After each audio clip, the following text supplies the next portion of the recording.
Margaret's correct. Isn't algebra vile, Pim? Vile. Oh, how did I do? Excellent, excellent, excellent, excellent, excellent, excellent. You should have used the subjunctive here. Should I? Look here, I didn't use it here. Mrs. Von Don, may I try on your coat? Anna, no. It's all right. But be careful with it. My father bought it the year before he died. He always bought the best money to buy. Mrs. Von Don, did you have a lot of boyfriends before you were married? Anna, that's a personal question. It isn't courteous to ask personal questions. Oh, it's all right. Our house was always swarming with boys. When I was a girl... Oh, God, not again. Shut up, Moody. One summer, Halverson made a big house. Boys were swarming around like bees around a jam pot. When I was young, girls were wearing their skirts real short in those days. And I had nice-looking legs. I still have them. May not be as pretty as I used to be, but I still have my legs. How about it, Mr. All right, we see them. I'm not asking you. I'm asking Mr. Braun. Mother, for heaven's sake! Oh, I embarrass you, do I? Well, I just hope the girl you married has as nice. Honestly. My father, he used to worry about me with so many boys hanging around the house. He used to say, if any of those boys gets fresh with you, you just say, remember, Mr. So-and-so, remember, I'm a lady. Remember, Mr. So-and-so, remember, I'm a lady. Look at you, talking that way in front of her. You know she writes everything down in that little diary of hers. So what if she does? I'm only telling the truth. Do you mind, Pater, if I move you over to the couch? Meat must have the radio on. Have you finished yet? No. You ought to be ashamed of yourself. Alright, I get it. I'm a dunce. I'm a hopeless case. Why do I go on? Now, Pater, don't talk like that. You're not a hopeless case. You just haven't anyone to help you like the girls have. Maybe Mr. Braun could help you. I'm sure his father. No, not me. He won't listen to me. I can't help the boy. If you want to help, that'd be nice. What do you say, Major? Shall we make our school co-educational? You're an angel, Mr. Braun. An angel. I don't know why I didn't meet you before I met that man. Here, sit down, Mr. Braun. Now, Pater, you listen to Mr. Braun. I think it might be best if we went to Pater's room. Yes, Pater, you go in there and listen to Mr. Braun. He's a highly educated man.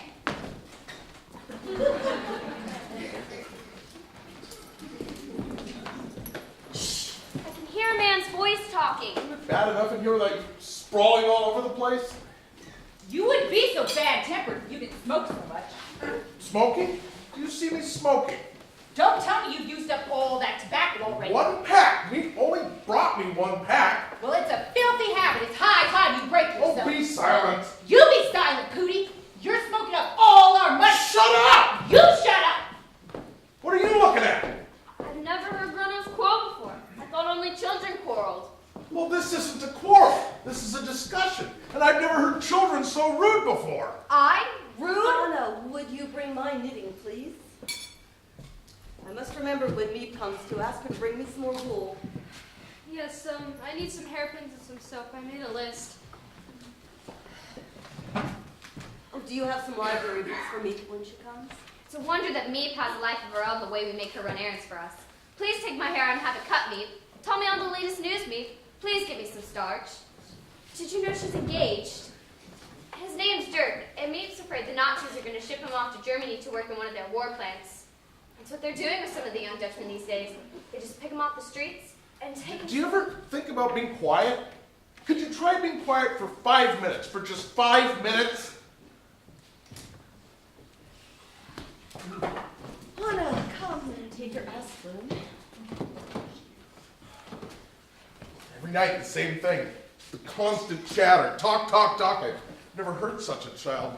Have you seen my What are you looking for? my pipe? I'm looking for my pipe. What good's a pipe? You haven't any tobacco. Oh, I'll have something to hold in my mouth. Margaret, have you seen my pipe? It was on the table last night. I know. Anna, have you seen my pipe? Anna!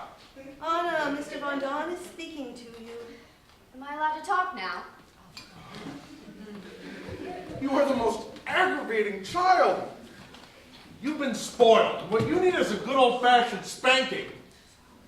Remember, Mr. So-and-so, remember, I'm a lady. Why do you have to show off all the time? Why can't you be nice? Why can't you be quiet like your sister Margaret? I want to give you some advice. You know, a man doesn't like that sort of thing in a woman. A man likes a domestic type who will listen to him, who can cook, who can clean, who can take care of a house. I'd cut my throat first. I'd open my veins. I'm going to be famous. I'm going to Paris. Paris. To study music and art, to be a dancer, a singer, or just something wonderful. Oh, Look what you've done! You clumsy little fool! I'm so My sorry. beautiful fur coat my father gave me! Sorry. It's I'm rude! so sorry. I What do didn't. you care? It's not yours, so go on and ruin I'm it! so sorry. Know how much this coat costs? Oh, I'm sorry. I could just kill you for this! Kill you! Leafy, don't you know? Supper. Come back. Dinner. Anna, you shouldn't act in that way. It was an accident. Anyone could have had an accident. I don't mean that. I mean the answering back. You mustn't answer back. They're our guests. We must always show them the greatest courtesy. We're all living under terrible tension, and that's why we have to learn to control ourselves. Oh, you don't hear Margaret getting into arguments with them, do you? Watch Margaret. Why, she's always courteous, never familiar. She keeps her distance, and they respect her for it. Try to be more like Margaret. Have them walk all over me? No thanks. I'm not afraid that anyone's going to walk all over you, Anna. I'm afraid for other people that you will walk on them. I don't know what happens to you. You're wild and self-willed. If I ever spoke to my mother the way that you speak to me, Things have changed. People aren't like that anymore. Yes, Mother. No, Mother. Anything you say, Mother. I have to fight things up for myself. Make something of myself. But it isn't necessary to fight to do it. Margaret doesn't fight, and isn't she just... Margot.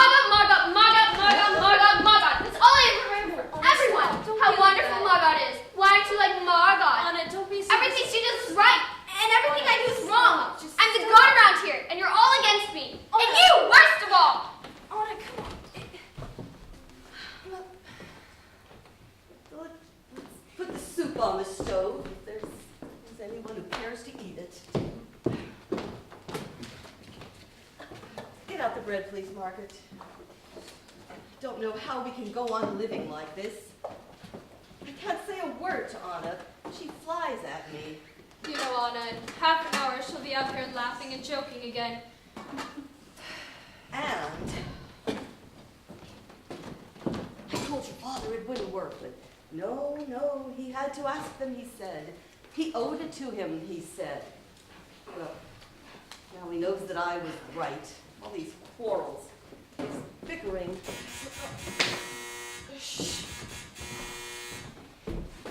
It's me, Father. Thank you, Margaret. Has everyone his list? I'll get my books. Yes, your list. Pete's here. Is it me? Yes, Father's gone down to let her in. At last I'll have some cigarettes. I can't tell you how unhappy I am about Mrs. Von Dawn's coat. Anna never should have touched it. She'll be all right. Is there anything that I can do? Don't worry about it. Oh, Mr. Crawler!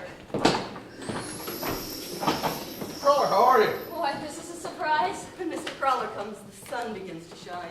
Meep is coming, yes? Not tonight. Wouldn't you like a cup of coffee? Or better still, stay and have supper with us. I'd better not. Mr. Crowder has something to discuss with us. Something has come up, he says, that demands our immediate decision. Well, what is it?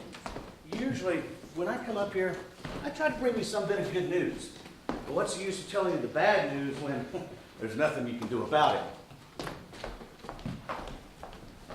Good news for you. Some treats. There you go. But today, something has happened. Dirk. Meets Dirk, you know.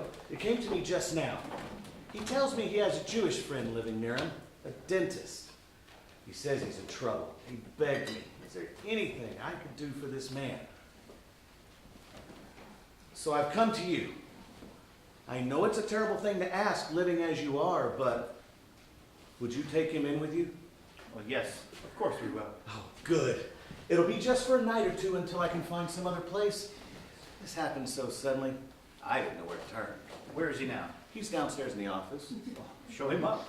His name is Dussel, Jan Dussel. Dussel, yes, I think I know it. I'll get him. Forgive me, I should have consulted you before making a decision. But I knew you'd feel as I do. Oh, there's no need for you to consult anyone. This is your place, and well, you can do exactly as you please. The only thing is there's so little food now, and to take in another person. You can stretch the food a bit. It'll only be for a few days. Go on to bed. I think it's fine to have him, Otto. Where are you going to put him? Where? He can have my bed. I'll sleep on the floor. I wouldn't mind. That's good of you, Peter, but your bed is too small even for you. I have a much better idea. How about I come in here with you, Mother? Margot takes Peter's room, and Peter and Mr. Dussel can have our room. That's right, we could do that. No, Margaret, I don't want you nor Anna sleeping in that room. Mushi has caught several rats in there. Peter's brave. He doesn't mind. Then how about this? I'll come in here with you, Mother, and Mr. Dussel can have my bed. No, Margaret will come in here with us, and he can have her bed. It's the only way. Margaret, get your things. Anna, help her. Why, Margot? Why can't I come in here? Well, because it wouldn't be proper for Margaret to sleep with the... Don't argue, Anna, please, don't argue. Anna, you don't mind sharing your room with Mr. Dussel, do you? No. Good. Now, where is the cognac? It's over there, Otto, but I was saving it in case of illness. I can't think of a better time to use it.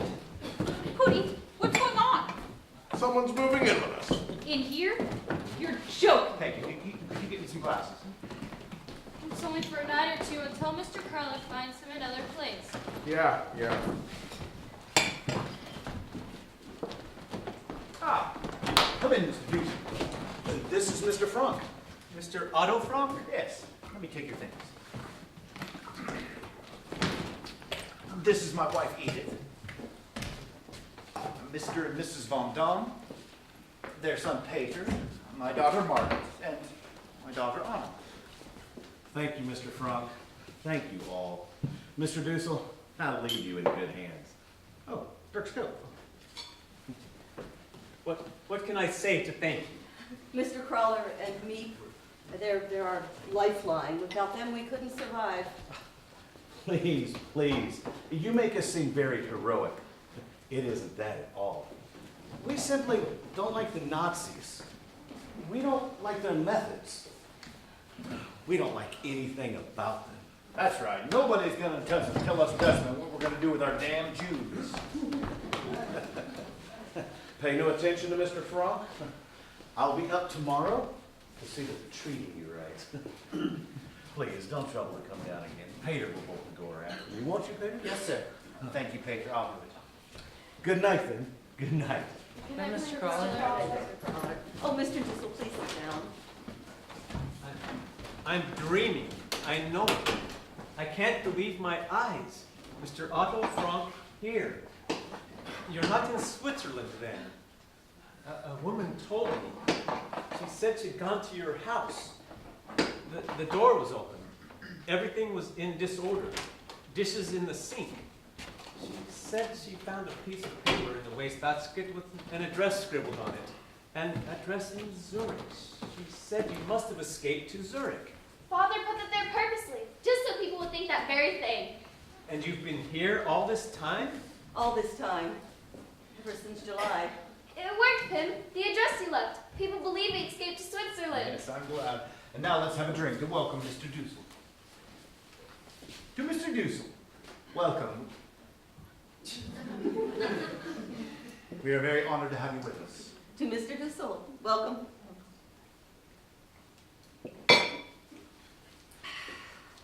That was good. Hope Crawler warned you, you won't get much to eat here. Well, 3 ration books among the 7 of us, and well, now you make 8. Mr. Von Don, you don't realize what's happening outside, that you should warn me of a thing like that. You don't realize what's going on. Right here in Amsterdam, every day, hundreds of Jews disappear. They surround a block. They search house by house. Children come back from school to find their parents gone. Hundreds are being deported. People that you and I know. The Hollensteins, the No. Vessels. No! They get their call-up notice. Come to the Jewish theater on such and such a day and hour. Bring only what you can carry in a rucksack. And if you refuse their call-up notice, then they come and drag you from your home, ship you off to Mauthausen, the death camp. We had no idea things had gotten so much worse. Forgive me for speaking so. Do you know the DeWalls? Do you know what has become of them? Their daughter Yopi and I were in the same class. Yopi's my best friend. They're gone, Gone? with all the others. There was a family. Oh, Wagner. Please, I think we should put this off until later. I'm sure we all have many questions we'd like to ask Mr. Dussel, but I'm sure he'd like to get settled before supper. Thank you, I would. I brought very little with me. I'm sorry we couldn't get you a room to yourself. I hope you won't be too uncomfortable. We've had to make strict rules, a schedule of hours. I'll tell you after supper. Anna, would you show Mr. Dussel his room? If you'll come with me, Mr. Diesel. Forgive me if I haven't really expressed my gratitude to all of you. This has been such a shock to me. I'd always thought of myself as Dutch. I was born in Holland. My father was born in Holland, and my grandfather. And now, after all these years, if you'll excuse me.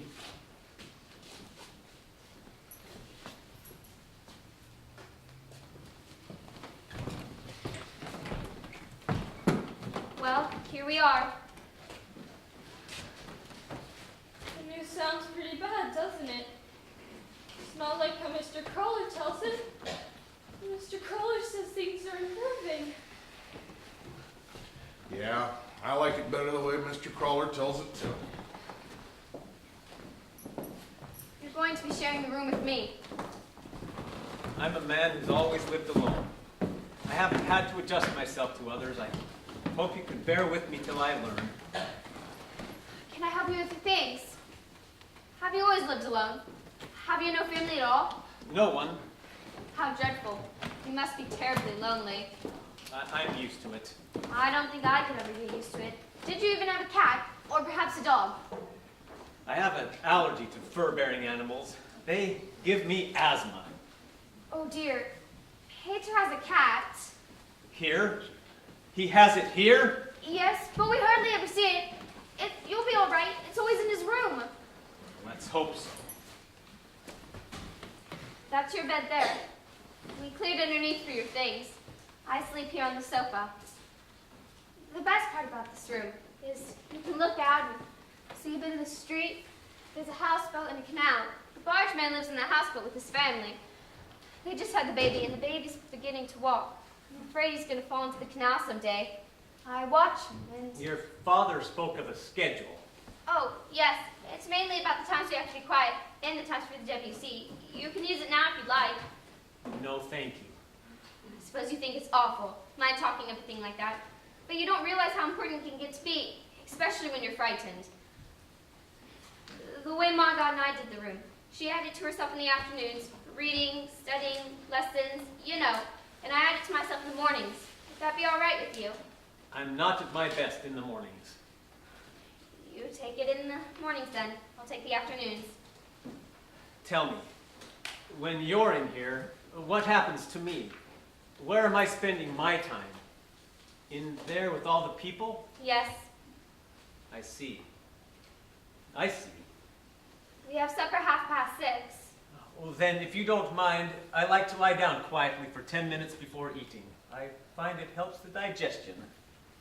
Of course. I hope I'm not going to be too much of a bother to you. I seem to be able to get everyone's back up. I always get along very well with children. My patients all bring their children to me because I get on well with them, so don't you worry about that. Thank you, Mr. Diesel. Thank you.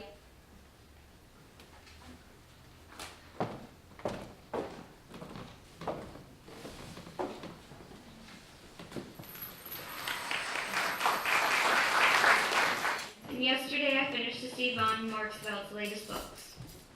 I think she's a first-class writer. I shall definitely let my children read her. Monday, the 21st of September, 1942. Mr. Dussel and I had another battle yesterday. Yes, Mr. Dussel. According to him, nothing, I repeat, nothing is right about me. My appearance, my character, my manners. What is going on at me? I thought, sometime I'll give you such a smack, you'll fly right up in the ceiling. Why is it that every grown-up thinks he knows the way to bring up children? Particularly the grown-ups that have never had any. I keep wishing Pacer was a girl instead of a boy. Then I would have someone to talk to. Margot's a darling, but she takes everything too seriously. To pause for the moment at the subject of Mrs. Von Dawn, I must tell you that her attempts at flirting with father are getting her nowhere. Pim, thank goodness, won't play.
Something must be done about this child, Mrs. Rock, yelling like that. Who knows that there's someone on the street? She's endangering all our lives. Every night she twists and turns. I don't sleep. I spend half my night shushing her. Now it's nightmares. You're here. You're safe, you see. Nothing has happened. Mr. Dussel, come back to bed. She'll be herself in a minute or two. Won't you, Anna, darling? Thank you, but I'm going to the WC, the one place where there's peace. Hey, what happened? Nightmare. She was having a nightmare. It sounded like someone was murdering her. Unfortunately, no. Thank you, Pacer. Go back to bed. Fine, Margaret. Would you like some water? Was it a very bad dream? Perhaps if you told me about it. I'd rather not talk about it. Poor darling. Try to sleep then. Here. I'll stay right here beside you until you fall asleep. You don't have to. Oh, but I want to stay with you very much, really. I'd rather you didn't. Well, good night then.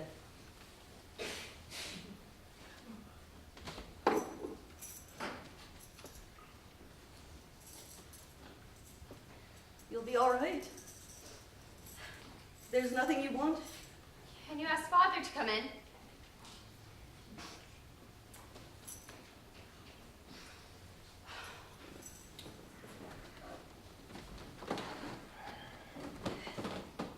She wants you.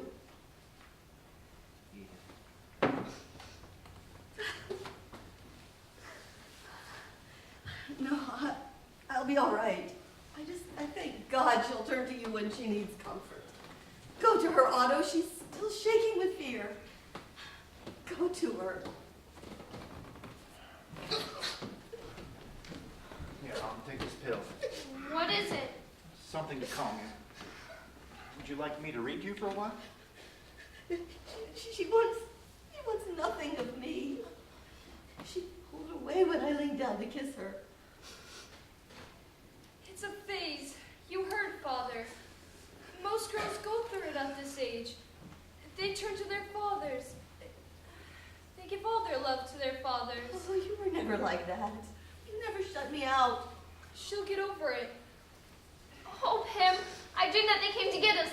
The Green Police. They They knocked on the door and they grabbed us and dragged us out the way they did to Yopi. Lie down. Try to sleep. Was I too terribly loud? Do you think anyone outside could have heard? I'm such a terrible coward. I'm so ashamed of myself. I think I'm really grown up. I think I've conquered my fears. And then something happens and I run to you like a baby. I love you, Father. I don't love anyone but you. It's true. I've been thinking about this for a long time now. You're the only one I really love. It's good to hear you tell me that you love me. But I would be much happier if you told your mother you loved her as well. She needs your help so much, your love. We have nothing in common. Whenever I try explaining my views on life to her, she asks me if I'm constipated. You heard her just now. She's crying. She's in there crying. I didn't mean to. I only told her the truth. I didn't want her in here. Him. I was awful, wasn't I? And the worst of it is, I can stand up and watch myself doing it and know it's cruel and can't stop doing it. What's the matter with me? Please don't say it's just a phase. Help me. There's so little we parents can do to help our children. You can just try to set a good example, to point the way. The rest you must do yourself. You must build your own character. I'm trying. Really, I am. Every night before I go to bed, I think back on all the wrong I did that day. Like putting the wet mop in Mr. Deucel's bed, or this thing now with Mother. I tell myself I'm never going to do that again. Never. Of course, I may do something worse, but at least I'll never do that again. I have a nicer side, Father.